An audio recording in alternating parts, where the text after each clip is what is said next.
Buenas noches, estimadas participantes. Bienvenidos al segundo encuentro síncrono para la unidad curricular Psicología de la Personalidad 2, secciones 1 y 2. Quien les habla, la profesora y tutora Yosbeli Vázquez. En esta oportunidad, el objetivo de este espacio de aprendizaje es darles a conocer los detalles y especificaciones de la actividad sumativa 2 que debe ser entregada en la semana 6, es decir, a partir del próximo lunes 21 de octubre hasta el domingo 27 de octubre, siendo la fecha límite para esta segunda entrega el martes 29 de octubre sin penalización en la calificación. Este espacio es oportuno para informarles que aún se encuentran en proceso de revisión, corrección y calificación los trabajos correspondientes a la actividad sumativa 1, que consistía en realizar un informe interpretativo donde desarrollaron el tema de los trastornos de personalidad. Las observaciones de esta actividad la tendrán en la retroalimentación de su trabajo para que conozcan los aspectos teóricos que a algunos les faltó incorporar, ya que el factor común para la mayoría que he corregido es el referido a la clasificación de los trastornos de la personalidad según el Manual Diagnóstico CIE 11. Bien, continuando con el objetivo de este encuentro, les hago saber que para esta segunda actividad evaluativa se seleccionó como estrategia de aprendizaje y evaluación una revista de psicología experimental que tiene como propósito desarrollar el objetivo de la unidad 2, que en este caso es analizar los factores explicativos entre personalidad y enfermedad para su integración a los modelos de salud y la enfermedad, fundamentados en los contenidos programáticos especificados en el núcleo temático de la unidad 2, deben diseñar una revista psicológica experimental sobre el tema factores explicativos entre personalidad y enfermedad. Voy a nombrar de manera general y voy a ir explicando pues qué deben incluir en cada uno de los subtemas que deben describir y desarrollar en esta revista. Para el diseño de la misma, entonces, deben considerarse los siguientes elementos teóricos: mecanismos directos entre personalidad y enfermedad, la excesiva reactividad fisiológica ante el estrés, mecanismo indirecto entre la personalidad y la enfermedad, las conductas de salud, asimismo, la personalidad resistente o hardiness, personalidad resiliente y personalidad alexitímica. Por otra parte, van a desarrollar el modelo de los 5 factores de personalidad, conocido como Big Five, patrón de conducta tipo A, B y C. Se conocerá la utilidad clínica de los modelos dimensionales, las crisis de identidad y las disociaciones, la identidad y la teoría de las relaciones objetales, la personalidad disociativa y el trastorno de identidad disociativo. Ahora les voy a especificar pues qué se espera en cada subtema. En lo que se refiere al mecanismo directo entre personalidad y enfermedad, que se hablará o se profundizará en la excesiva reactividad fisiológica del estrés y el mecanismo directo entre la personalidad y la enfermedad, las conductas de salud. Podemos decir que aunque en general el estudio científico de los vínculos entre la personalidad y los procesos de salud-enfermedad aún se encuentran en proceso de investigación y han sido poco explorados, en la actualidad ya disponemos de algunos modelos que explican desde lo teórico cuáles son todos aquellos procesos en los cuales las características estables de la personalidad se asocian con la salud. Algunos de estos modelos plantean que existe una asociación entre la personalidad y los procesos de salud y enfermedad. En algunos casos no establecen las relaciones causales entre ellos. Se han propuesto modelos que plantean a la personalidad como un factor causal de la enfermedad y la salud, mediante mecanismos psicofisiológicos y bioconductuales admisibles. Entre ellos se destaca el modelo de modulación del estrés y el modelo de las conductas de riesgo salud, también denominado modelo comportamental. Asimismo, se encuentra el modelo de conductas asociadas a la enfermedad. Desde este modelo se plantea la relación entre la personalidad y las condiciones de salud, independientemente del estado de enfermedad que pueda sufrir una persona. Lo que plantea es si las mediciones regulares de salud son indicadores concluyentes de una enfermedad de base o reflejan conductas de enfermedad en ausencia de una patología o base. Entonces, en estos dos aspectos, ustedes van a ubicar pues cuáles son esos modelos teóricos que desarrolla cada uno de estos factores. Con relación al subtema denominado personalidad resistente o hardiness, personalidad resiliente y personalidad alexitímica, debo decir que cuando hablamos de la personalidad resiliente, esto se refiere a la capacidad que tienen las personas para tolerar las adversidades, siendo sus componentes psicológicos la autoconciencia, la autoestima, el optimismo, la flexibilidad, la resistencia emocional, el afrontamiento, el apoyo social y la autoeficacia, la creatividad y el aprendizaje en la adversidad. De allí, pues van a encontrar bastante material de la resiliencia, más no de la personalidad resiliente, y hay que hacer un poquito exhaustivo con esa investigación.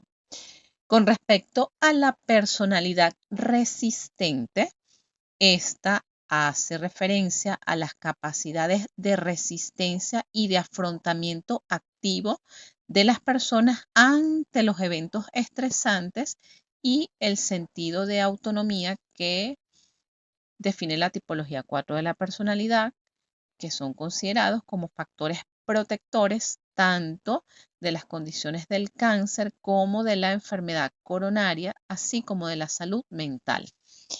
Los componentes psicológicos para esta personalidad resistente son los conceptos de compromiso, control y desafío. El modelo conocido o que desarrolla el concepto de personalidad resistente es el modelo de Susan Kobasa. Con respecto a la personalidad alexitímica, esto es un tipo de personalidad que se basa en el término alexitimia, que se define como la incapacidad de verbalizar y experimentar emociones. Dicho en otras palabras, es la incapacidad que tiene el individuo para poner en palabras las emociones. Aquí hay dos teorías que son importantes. La teoría de la alexitimia de Cisneros y la teoría psicosomática de Frank Alexander, el cual propone que los trastornos psicológicos pueden manifestarse como síntomas físicos. La relación mente y cuerpo es bidireccional. De este autor parte la afirmación de que los conflictos emocionales pueden manifestarse como síntomas físicos. Entonces aquí ya tienen nuevamente dos autores por incluir en este aspecto teórico. Con relación al subtema modelos de los 5 factores de personalidad, conocido como Big Five, es conocido como el modelo de los 5 grandes, y estos 5 grandes se refieren a 5 rasgos, y estos rasgos son el neuroticismo, la extroversión, la apertura a la experiencia, la amabilidad y la conciencia. Entonces, en la revista ustedes van a describir todas las características relevantes de este modelo. El otro subtema es el patrón de conducta tipo A, B y C. El patrón de conducta tipo A ha estado asociado, se conoce como perfil tipo A todas aquellas personas que tienen un estilo perfeccionista, se manejan de manera importante bajo situaciones de estrés, tienden a desarrollar ciertos rasgos de adicción al trabajo y está asociado a la aparición de condiciones psicosomáticas como las enfermedades cardíacas o los trastornos gastrointestinales como la gastritis, las úlceras. El patrón de conducta tipo B es el patrón que en teoría es el esperado porque hay un equilibrio en relación con el funcionamiento de estos patrones de conducta para manejar las situaciones de estrés. Y el patrón de conducta tipo C hace alusión a aquellas personas que son más pasivas, que tienen mayor tolerancia, entre comillas, ante las distintas situaciones, pero que las hace, en teoría, vulnerables a padecer enfermedades como el cáncer. Entonces aquí van a buscarse los autores que desarrollan estos patrones de conducta. Con respecto a la utilidad clínica de los modelos dimensionales, cuando hablamos de los modelos dimensionales estamos hablando de todas aquellas teorías que basan su caracterización teórica en base a cómo es la evaluación y el diagnóstico de la personalidad de una manera mucho más precisa y objetiva, lo que va a ayudar al diagnóstico de los trastornos de personalidad. En este punto van a buscar qué dice el modelo de personalidad de Eysen, igual el de los 5 grandes, el de Cloninger, y algún otro que ustedes consigan que sea considerado como un modelo dimensional. Con respecto al subtema de las crisis de identidad y las disociaciones, es importante partir de la idea de establecer las definiciones de ambos conceptos y las diferencias. Cuando hablamos de las crisis de identidad, estamos hablando de todos aquellos estados de confusión o dudas sobre la identidad, los valores, las creencias o los objetivos de vida. Y que en el ser humano, en el desarrollo normal, pueden ser desencadenadas por cambios evolutivos como la crisis de identidad que tenemos en la adolescencia, de acuerdo a lo que propone el autor llamado Erik Erikson. También situaciones como divorcios, pérdidas, muertes significativas pueden producir estas crisis de identidad. Las disociaciones, por su parte, hay una amplia literatura en relación al enfoque psicoanalítico, ya que este es un mecanismo de defensa. Con respecto al subtema identidad y teoría de las relaciones objetales, estas teorías son fundamentales dentro de la psicología del desarrollo y la psicología clínica. Los autores más importantes que han desarrollado las teorías de las relaciones objetales tenemos a Melanie Klein, Donald Winnicott y Robert Feuerbach, que son psicoanalistas. Estas teorías de las relaciones objetales forman parte de los enfoques psicodinámicos y sostienen que la identidad se forma a través de la interacción con objetos, llamándose objetos a las personas o las experiencias con las cuales se desenvuelve el individuo en su entorno. Conocerán también dentro de esta revista, pues lo que es el tema de la personalidad disociativa, su comprensión dinámica, las causas, epidemiología, evaluación e intervención.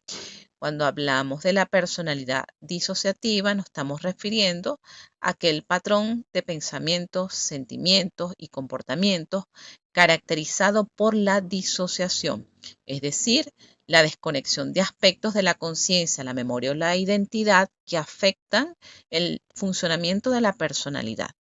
En este caso, se tiene el trastorno de identidad disociativa y el trastorno de estrés postraumático. Ustedes van a identificar que existen algunas causas, casi siempre asociados a conflictos importantes en la temprana infancia, como situaciones extremas de maltrato psicológico, maltrato físico, abuso sexual, que pueden dar lugar a la aparición o al desarrollo de estos tipos de personalidad. Por último, y no menos importante, a mi modo de ver, este es un tema bastante extenso y también muy interesante, es el referido al trastorno de identidad disociativa. Así lo van a encontrar en el Manual Diagnóstico DSM-5. Profundizarán en lo que es la comprensión dinámica del trastorno, cuáles son sus causas, la epidemiología, la evaluación y la intervención. Cuando nos referimos a este trastorno, lo van a encontrar también en la literatura antigua como el trastorno de personalidad múltiple. Yo les recomiendo que en este punto si pueden visualizar la película llamada Fragmentado o Escindido, pues sería interesante para que desde el punto de vista práctico ustedes puedan visualizar pues cuáles son los signos y síntomas clínicos de este trastorno. Es importante para que durante la elaboración de la revista pues cumplan cada una de las etapas establecidas y las disposiciones de forma. Dentro de la descripción de la tarea se les deja un enlace donde conocerán la estructura de una revista de acuerdo a las pautas de Calameo. Para hacer su revista ustedes pueden utilizar Canva, pueden utilizar PowerPoint, pueden utilizar Publisher, incluso el mismo Word, siempre que se apele a la creatividad, siempre que desarrollen todos los subtemas teóricos planteados y se sujeten a la estructura que lleva una revista. ¿Cuál es la estructura de la revista? Una portada, aunque conlleve las imágenes, los dibujos que ustedes quieran, esto debe llevar los datos de identificación de ustedes para yo saber que ustedes son los autores que han desarrollado esa publicación. Toda revista debe llevar un índice donde se menciona el contenido a desarrollar dentro de la misma. La revista lleva una línea editorial. ¿Qué es esto de la línea editorial? Usualmente suele consistir en un escrito polémico o en un dato de interés, un dato significativo, un sabías qué, sobre un dato relevante acerca de uno de los temas a tratar en la revista. Yo les voy a poner un ejemplo. Título: ¿el venezolano tiene una personalidad resiliente o realmente se encuentra en un estado de indefensión aprendida? Y lo justifican con alguna investigación. El Centro de Investigaciones de la Universidad XX realizó un estudio en un grupo de venezolanos donde participaron 100 personas, donde se evaluó la percepción del venezolano con relación a la situación país y determinó que algunos se consideran resilientes, pero en realidad estamos bajo una situación de indefensión aprensiva. Entonces, eso es un ejemplo de un escrito en el que ustedes pudiesen basar su línea editorial. Si ustedes lo quieren hacer del trastorno de identidad asociativo, de la personalidad asociativa, de alguno de los subtemas teóricos que les parezca de su interés, pues perfectamente tienen la libertad de hacerlo. Este contenido, el contenido de la revista, debe ser de mínimo 15 páginas, máximo 20 páginas de desarrollo en tamaño vertical u oficio. Sin embargo, de acuerdo a la aplicación que use, no soy tan estricta con el tamaño de la hoja. Recuerden que esta actividad, como todas, está calificada sobre 100. Ese 100 representa un 25% del 100% de la calificación al final. ¿Cuáles son los criterios formales de evaluación para esta revista? La calidad de la información del estudio psicológico experimental reseñado. Es decir, que cada uno de los subtemas teóricos esté debidamente sustentado por los autores que les menciono en algunos de los temas, la relevancia del conocimiento psicológico generado, es decir, que describan la importancia de conocer todos estos temas. Ya para el momento deben estar familiarizados con el hecho de que personalidad requiere un estudio exhaustivo, detallado de los manuales, de la literatura especializada. Esto no es una tarea que ustedes van a hacer de la noche para la mañana. Tómense su tiempo en hacer su investigación, en organizar la información para que les quede bien hecha su revista. Se va a apelar o se va a evaluar la creatividad, que la revista cumpla con la estructura, con la cantidad de páginas señaladas y, por supuesto, especial atención a la redacción y ortografía, que se escriba de manera correcta todos los términos psicológicos, así como se mencionen de la manera adecuada, pues los nombres de los autores de cada aspecto que desarrollen dentro de la revista. Como ya lo señalé al inicio, esta revista tiene como fecha de entrega desde el lunes 21 de octubre hasta el domingo 27 de octubre, siendo la fecha límite martes 29 de octubre. Hasta ahora o de lo que han leído, revisado, ¿tienen alguna pregunta, dudas, comentarios, reflexiones? Pues este es el momento. Pueden hacer uso del micrófono.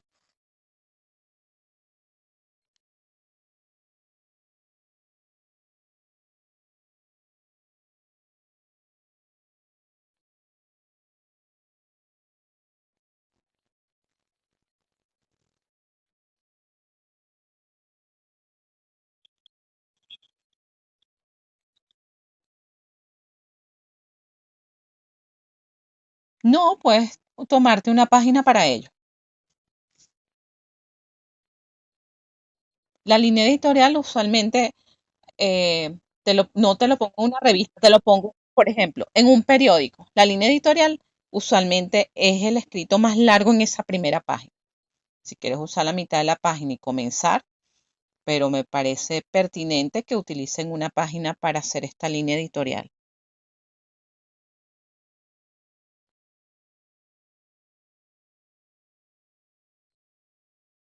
Eso va portada, contraportada, índice, puede ir después del índice.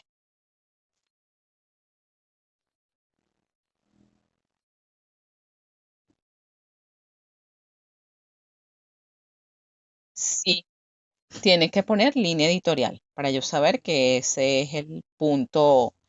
Esa línea editorial puede tener un subtítulo, que es el que ustedes vayan a desarrollar. ¿Vale? ¿Alguna otra duda?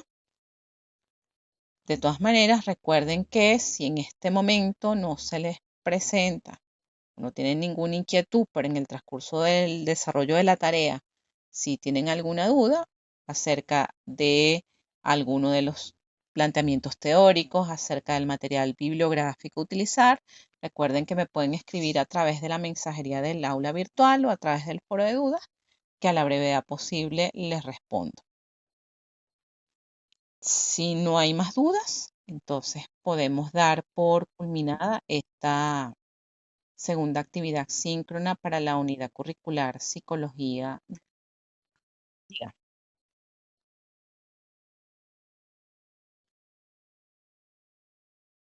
Ujú.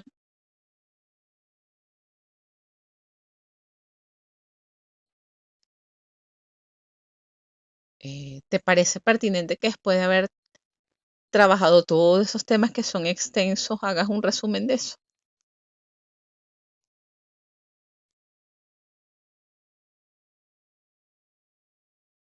No es tedioso, es que los temas son largos. Cuando hagas la investigación te vas a dar cuenta.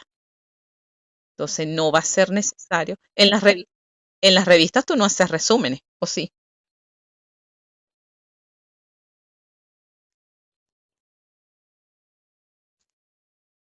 Usualmente, exacto. Pero en este caso no es necesario, porque como acabo de decir, Cada uno de los subtemas es bastante largo. Son que 1, 2, 3, 4, 5, 6, 7, 8, 9, 10, 11, 2. Son entre 10 y 12 subtemas. Es bastante. ¿Alguna otra duda?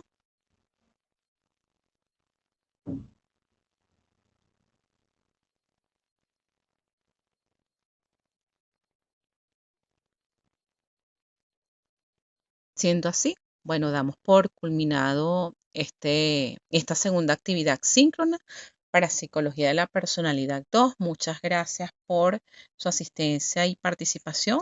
Hasta el próximo encuentro. Feliz noche y éxito en la tarea. Que tengan buenas noches.